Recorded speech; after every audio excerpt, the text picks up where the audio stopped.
På en bane bag Brøndby Stadion træner Ron Da Costa en gruppe unge drenge fra Vestegnen i amerikansk fodbold. Og det er ikke for børn. Og så skulle vi bare træne hele natten, og faktisk 24 timer.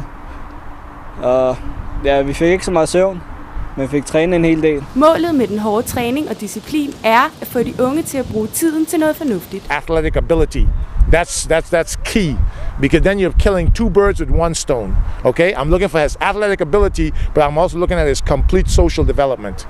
Those are the things I want to look at. Og det kan de unge godt se det fornuftige i. Det betyder selvfølgelig, at jeg har noget at lave, efter at jeg kommer hjem fra skole og så videre. Man møder en masse mennesker herude, så det betyder helt sikkert en hel del. Foreløbig har Ron Da Costa trænet flere end 70 unge siden marts 2010, og han mener, at hans arbejde giver frugt. I don't want kids coming here and then it becomes an hour of training and they go back home without learning just football. No, life is about more things. Drengene på holdet ser Ron Da Costa som mere end bare en træner. Som en ekstra far. Han passer rigtig godt på en. Og ja, hver gang der har været noget med en, så kommer han og spørger til en. Hos kommunerne er man glade for det utraditionelle projekt. Det har skabt opmærksomhed, fordi der er amerikansk fodbold for det første.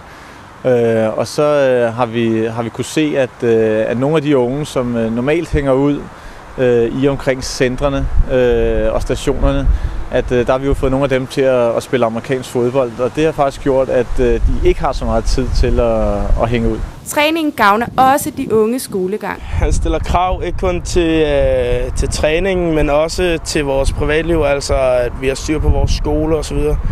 Han går meget op i, at vi ikke laver ballade og så videre. I Ron Da Costas træningsprogram er intet overladt til tilfældighederne. A lot of people punish without a kid being able to make the connection.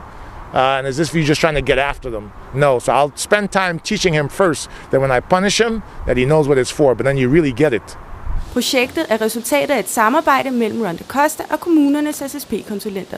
Det vi har prøvet at støtte op omkring, det er selvfølgelig, at vi ved, det er dyrt at spille amerikansk fodbold. Også med at få udstyr. Det ligger jo typisk omkring sådan 4.000 kroner bare for at komme i gang.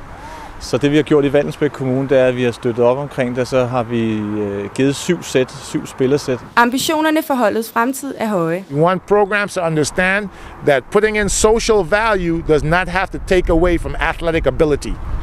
That's all they're going to learn, and they will learn that because this program will set an example. I will focus on social value and guarantee you within the next 3 years I will become Danish national champion.